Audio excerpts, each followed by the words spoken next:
Halo guys, jumpa lagi dengan saya Hans di Hans Up Channel.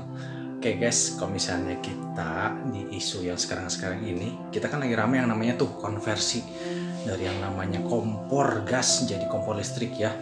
Nah, kita pengen tahu tuh, kalau misalnya seandainya ya kita pakai versi dari gas menjadi listrik, itu sebenarnya pemakaian listrik itu jadi berapa ya?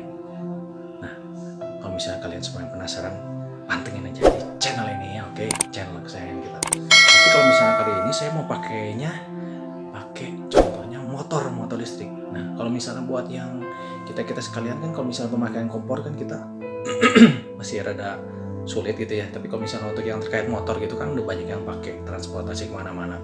Nah, kebetulan saya juga ada motor yang udah pernah dipakai ini ya. Nah, kita pengen tahu nih kalau misalnya seandainya kita ngecas si motor listrik ini itu ngabisinnya berapa kW sih? Oke.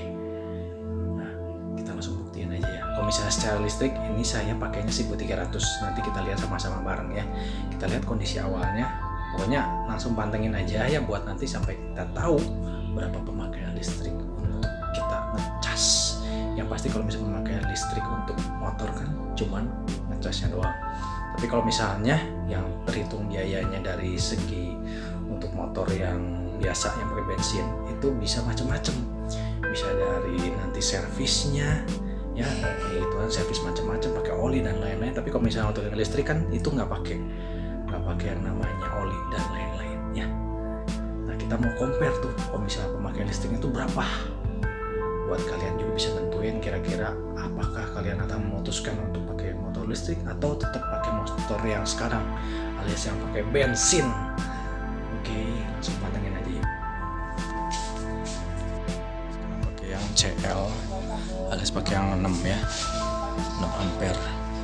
Kondisi awal listriknya ini 33,05 kWh. Nah, ini motor yang dimaksud ya, motor merek Sunrise, motor listrik tipe stylish. Kita akan cas. Ini saya udah nyalain kondisinya ya, voltasenya 49 volt ya. Kita coba nanti dicas selama 1 jam itu jadi berapa ya. Oke. Ya, update lagi ya guys ya. Oke, ini kondisi masih nyala dan akan ku cabut.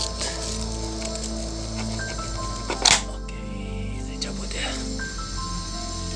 Kita cek KWH nya berapa. Oke. KWH nya yaitu 32,74 guys.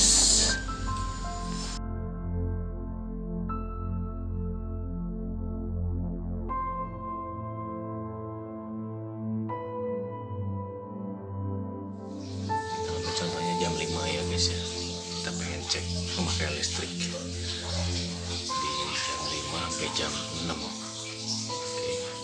Kondisi KWH menunjukkan angka, nah itu jelas ya, 16,18. Jam 6 kita cek berapa KWH nya ya. KWH nya menunjukkan 16,01 ya guys.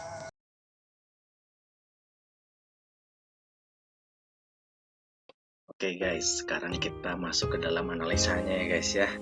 Kita hampir sampai ke klimaks. Nah, ini kalau misalnya nonton film yang paling seru kan di klimaksnya guys ya.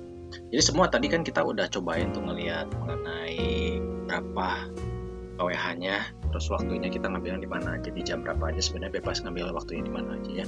Yang pasti nanti dapat datanya. Nah, saya kumpulin seperti ini jadi datanya ya. Jadi kalau misalnya kalian ikutin semua dari awal itu ternyata kan ada untuk yang saya ngambil data untuk pemakaian KWH-nya pada saat kondisinya itu sedang kondisi normal alias semuanya masih nyala gitu ya. Yang maksud normal tuh misalnya tergantung kondisinya rumah-rumah sekalian.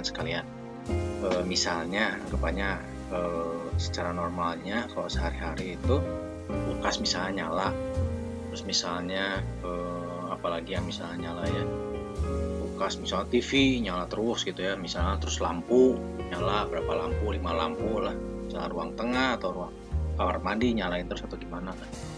Nah itu yang dimaksud yang normal aja, mesti dicek dulu kondisi normalnya yang sehari itu seperti apa. Nah kalau misalnya udah melihat kondisi yang normal, terus nanti kita ukur untuk per jamnya, misalnya 1 jamnya misalnya dari awalnya berapa, terus terakhirnya berapa. Contohnya untuk yang normal ini bisa dilihat di baris 5 ya, tabel Excel saya ini ya. Nah, kalau misalnya udah lihat kayak gitu, nah ini misalnya jam 5 sampai jam 6. Pada saat jam 5 itu nilai KWH 16,18, kalau misalnya pas jam 6-nya itu nilainya 16,01. Nah, kalau misalnya diselisihin itu 0,17 ya. Nah, terus kalau misalnya yang tadi pas lagi kondisinya normal plus pas lagi ngecas si motor listriknya, nah itu kondisinya berapa? Nah, saya cobain tadi jam 2 sama jam 3. Nah, kondisi awalnya 32,74 terus berakhirnya di 33,05. Jadi sebenarnya titik-titik pengambilan datanya itu sebenarnya bebas aja sih. Kalau saya ini ngambilnya di hari yang berbeda gitu ya. Nah, kemudian setelah disisihin hasilnya berapa? Hasilnya 0,31 kWh. Nah, sekarang tinggal gimana nih? Kalau misalnya udah ada yang ini kan berarti anggapannya yang bagian atas tuh yang kotornya, terus yang bawahnya itu untuk yang normalnya. Tinggal kita kurangin aja buat tahu pemakaian motor listriknya sebenarnya berapa pada saat ngecas. Ya, benar sekali, ini dapatnya 0,14 ya. Nah, udah gitu kita masih perlu untuk, nah ini kan udah berhenti di sini aja kan. Nah, sebenarnya kita tahu pengen tahu secara fulusnya itu berapa gitu kan, nilai 0,14 itu. Nah, saya udah coba cariin si datanya.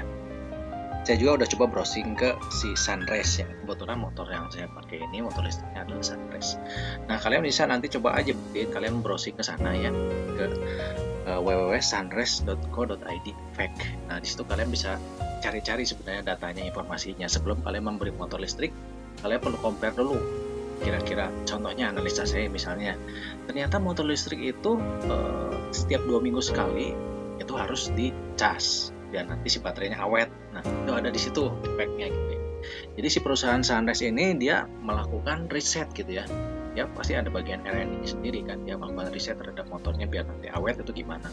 Nah, terus setiap 5-6 jam itu melakukan chargingnya itu setiap 5-6 jam lamanya gitu ya biar nanti awet. Dan dia nggak boleh terlalu lama overcharge juga. Nah, setelah dengan kita mendapat informasi seperti itu, terus saya juga mencari, kalau misalnya kita kan misalnya pakainya 1300 VA ya kebanyakan ya. Nah, dengan 1300 VA itu sebenarnya kita membelinya, biasa kan kita belinya 100.000 ya. Kalau misalnya beli token kayak gitu, misalnya udah bunyi nit gitu ya, beli 100.000. Sebenarnya dengan 100.000 itu, kalau misalnya kita masukin, itu dapatnya nggak 100 kWh kan. Nah, itu karena nilai 1 kWh itu adalah rupiahnya segini gitu, 1444. Saya udah coba browsing ya, makanya dapatnya kalau misalnya bayar 100.000 terus minta isi, paling dapatnya sekitar 60-an ya. Oke. Nah, kita bisa konversi ini dari sini kalau gitu ya. Nah, si 0,14 terus udah itu kita udah tahu per kWh-nya. Berarti kita bisa tahu per jamnya, tinggal kaliin aja kan. Kaliin tuh ya, dapat berarti Rp202 ternyata kita biayanya untuk ngecas selama 1 jam. Nah, kalau misalnya dari si informasi fact-nya ini berarti dia butuh waktunya sekitar 5-6 jam. Saya ngambil waktunya yang paling parahnya 6 jam. Berarti tinggal kaliin aja 6 kali 202. Berarti dapatnya 1.200. Murah banget kan? 1.200 buat ngecas sampai full. Oke, nah itu. Oke. Nah, udah gitu sekarang kita mau compare nih. Kita mau buat keputusan antara kita mau pakai motor listrik ataukah kita masih mau pakai motor yang konvensional alias motor bensin. Nah, kita ambilnya sekarang, kita ngelihat kondisinya sekarang aja. Pasar kebanyakan kan yang motornya tuh motor yang udah matic. Nah, saya ngambil data motor matic. Nah, sampai saya pakai merek apalah, embel-embel apa ya, pokoknya saya browsing, saya cari datanya. Nah, sekarang kita mau compare nih. Nah, sebelumnya kita melakukan riset.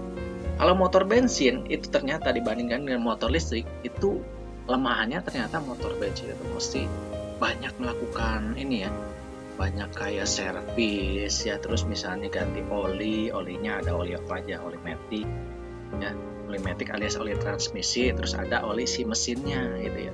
Nah, ini saya udah browsing juga, gantinya tiap berapa lama. Oli transmisi itu gantinya setiap 20.000 km. Kalau misalnya oli mesin itu tiap 3.000 km. Nah, saya pengen ngambil secara per bulannya biar disamain ya. Kalau misalnya tiap 20.000 km berarti per tahun tuh biasanya ganti oli transmisi. Kalau misalnya untuk per 3.000 km itu tiap 2 bulan secara normalnya, kalau misalnya pakai yang normal. Kalau nggak dipakai apa-apa, ditaruh di rumah itu jadi museum, itu awet ya motor bensinnya ya. Oke. Nah, jadi per bulan sebenarnya kita ngeluarin cost-nya sebesar 18.750 ya. Nah, ini biaya yang nggak akan perlu dibebankan untuk motor listrik. Aman. Nah, saya tergantung juga sebenarnya motor listrik yang dipakai apa. Kalau misalnya pakai motor sunrise, kalian bisa browsing sendiri deh. Ini saya nggak nipu-nipu gitu ya. Kalian bisa browsing sendiri. Kalau misalnya untuk yang motor sunrise ini dia nggak perlu ganti oli. Tapi kalau misalnya untuk yang tipe lain mungkin perlu. Nah, ini saya ngelihat secara jarak tempuhnya ya. Ya tentu saja kalau misalnya kita memperbandingkan yang satu listrik, satu lagi pasti pakai kekuatannya bensin gitu kan ya sebagai penggeraknya alias bahan bakar. Nah, kita perlu cari tahu nih bensin 1 liternya harganya berapa sekarang Pertalite dengan kenaikan yang kemarin gitu ya. Itu harganya jadi 10.000 per liter kalau misalnya kalian pakai Pertalite. Nah, terus secara kecepatannya berarti artinya 10.000 itu dibandingkan dengan nilai tadi berapa ya? 1.200. Nah, kita mesti lihat lagi, dibandingkan lagi secara jarak tempuhnya. Jarak tempuhnya kalau misalnya motor listrik itu 40 km paling maksimum gitu ya. Kalau misalnya anggapannya mau dipakai pol gitu sampai berhenti di tengah jalan. Tapi kalau misalnya motor matic itu 58 km. Ya, 58 km itu udah misalnya 1 banding sekian gitu ya. Jadi 1 liter itu bisa sampai 58 km. Berarti alias 10.000 itu bisa 58 dibandingkan dengan 1.200 bisa 40. Oke, kalian bisa membandingin sendiri lah ya itu. Damn. Ya. Oke, paling saya bisa ngasih informasi seperti itu.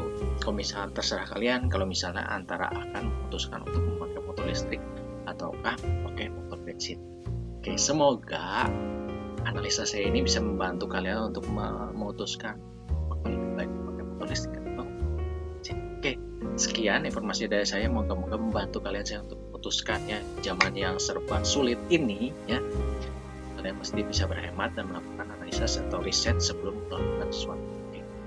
Jangan lupa untuk pantengin terus di channel saya kita ini di Hans Up Channel. Oke.